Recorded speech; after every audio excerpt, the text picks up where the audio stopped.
नाज़रीन आदाब, मैं खालिद शहबाज। आप देख रहे हैं गवाह न्यूज़। मोहम्मद अली शब्बीर को अगर एक हल्के से हराने की कोशिश की जाती है तो ये इसका इंतखाम रियासत तेलंगाना के तमाम हल्कों में हराने की साजिश करने वाली जमात से लिया जा सकता है। इन ख्यालात का इज़हार नवाब महबूब आलम खान ने किया। वो कामारेड्डी में एक ज़बरदस्त जलसे से खिताब कर रहे थे जिसमें मुसलमानों के अलावा हर शोबेजात से ताल्लुक़ रखने वाले हज़ारों अफराद ने शिरकत की। जनाब मोहम्मद अली शब्बीर के अलावा जनाब अली मस्कती, खुसरो पाशा, ताहिर बिन हमदान, उस्मान मोहम्मद खान इस जलसे में शरीक थे। नवाब महबूब आलम खान, जिन्होंने TRS के क़याम के बाद इब्तदाई दौर में इस पार्टी के लिए काफ़ी काम किया और KCR के साथ रियासत के कई इलाकों का हेलीकॉप्टर के जरिए सफ़र किया, और उस वक्त ये कहा जा रहा था कि TRS हुकूमत में आने के बाद महबूब आलम खान इसका हिस्सा होंगे, ताहम ऐसा नहीं हुआ। अनवार उलूम एजुकेशन सोसाइटी के सरबराह नवाब महबूब आलम खान ने कामारेड्डी के जलसे आम से खिताब करते हुए कहा कि मुस्लिम अक़लियतों के साथ इम्तियाजी सलूक किया जा रहा है। 40 माइनॉरिटी कॉलेजेस बंद किए जा चुके हैं। फ़ी रीइंबर्समेंट में रुकावटों की वजह से हज़ारों मुस्लिम तलबा ड्रॉप आउट हो चुके हैं। इन्होंने मुसलमानों की तालीमी और माशी पसमानदगी के लिए होने वाली साजिशों से खबरदार रहने की तलखीन की।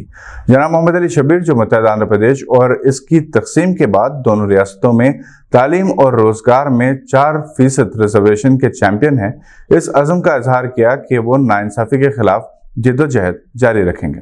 इन्होंने BRS हुकूमत के दौर इख्तिदार में झूठे वादों, खोखले दावों, मुसलमानों को हर शोबेहात में बेवजन करने की कोशिश और साजिशों की तफसीलात पेश की। इन्होंने इस बात पर फ़ख्र का इजहार किया कि कामारेड्डी जैसे हल्के में जहां गैर मुस्लिम भाइयों की अक्सरियत है, यहाँ की अवाम इन्हें दिलो जान से चाहते हैं। BRS नहीं चाहती कि इन जैसा लीडर ऐवान में इनकी आंखों में आंखें डालकर बात करे, इसलिए ऐवान से दूर रखने के लिए हर किस्म की मिशनरी और वसाइल का इस्तेमाल किया जा रहा है। ताहम कामयाबी और नाकामी इंसान के हाथ में नहीं, अल्लाह ताला के हाथ में है। इंसान को जिद्दोजहद मेहनत करनी है और वो कर रहे हैं। तेलंगाना में 119 सीट है। KCR कामारेड्डी चौक क्या बात है कि कामारेड्डी चौक जौने बेगमला जौने राजा सिंह क्यों सफीर मेरे आप अंदाजा लगाओ इस बात का। ये बात है, आपने वायदा किया कि मुसलमानों को भी पॉलिटिकल मनसब पर फायज करेंगे। आपका वादा था कि आप खबर खा लो, गीता पे हाथ रखते आप लखनऊ पे हाथ रखते खत्म। आपका वादा था कि क्या किया आपने? क्यों जब मुसलमानों को जो है ना ये बिल्कुल बेइज्जत और मजबूर और लाचार चल रहा है, तो सुना क्या कि कल परसों में यहाँ पर कुछ मुस्लिम औरतों को जो है ना सोइंग मशीन दिए गए। 40-45 सीट ऐसे है मेरे दोस्त, सुनो ये बात और जहाँ तुम्हारे बगैर कोई नहीं जीत सकता। वो दिन से वादा करोगे सभी के लिए घर से निकलोगे। हाँ, वादा करो का कि तुम निकलोगे, निकलोगे, तुम सारे लोग हमको लाओगे। अगर वो मुंबई में है तो कामारेड्डी आ जाए, लोग के नाम है उसका मेंबर था, क्या नाम है कांग्रेस। मेरा एक ही मंसूर है, वो है मेरी कौम की जिंदगी के साथ मेरी सुबह होती है मेरी कौम के साथ, मेरी शाम होती है मेरे कौम के साथ, मेरा दफन होगा मेरी कौम।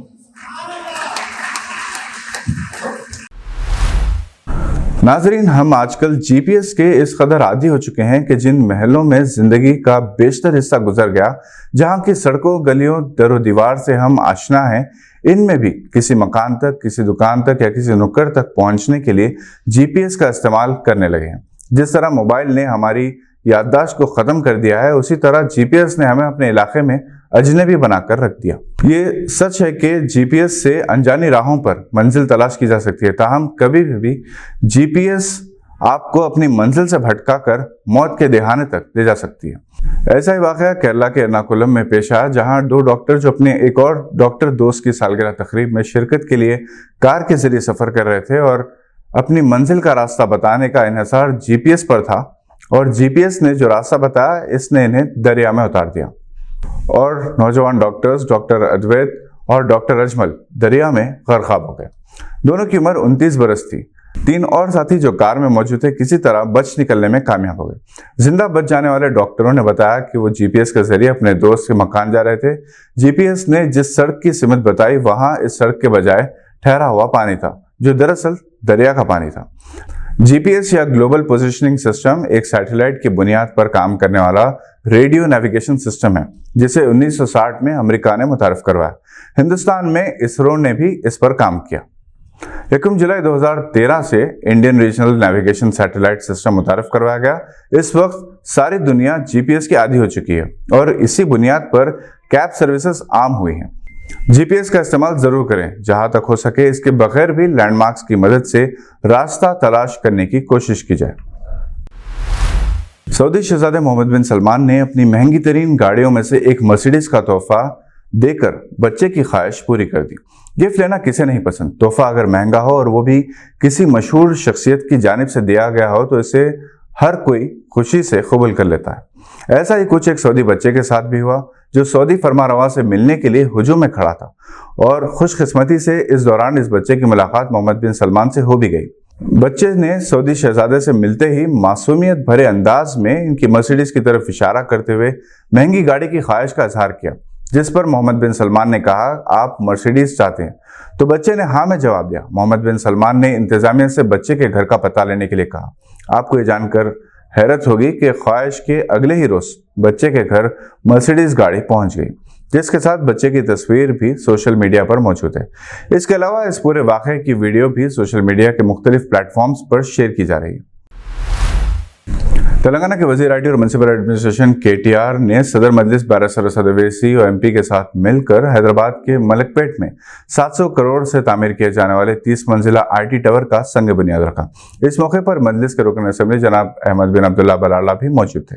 तकरीब से खिताब करते हुए वजीर केटीआर ने कहा कि मलकपेट के आईटी टावर का प्रोजेक्ट 11 एकड़ में तामीर किया जा रहा है। इसमें 15 लाख मुरब्बे गज की इमारत की तामीर अमल में लाई जाएगी, जिसमें से 5.5 लाख गज तक आईटी की जगह के लिए फराहम की जाएगी। बकिया जगह नॉन आईटी के लिए होगी। इससे 20 से 25 हजार नौजवानों को रोजगार हासिल होगा।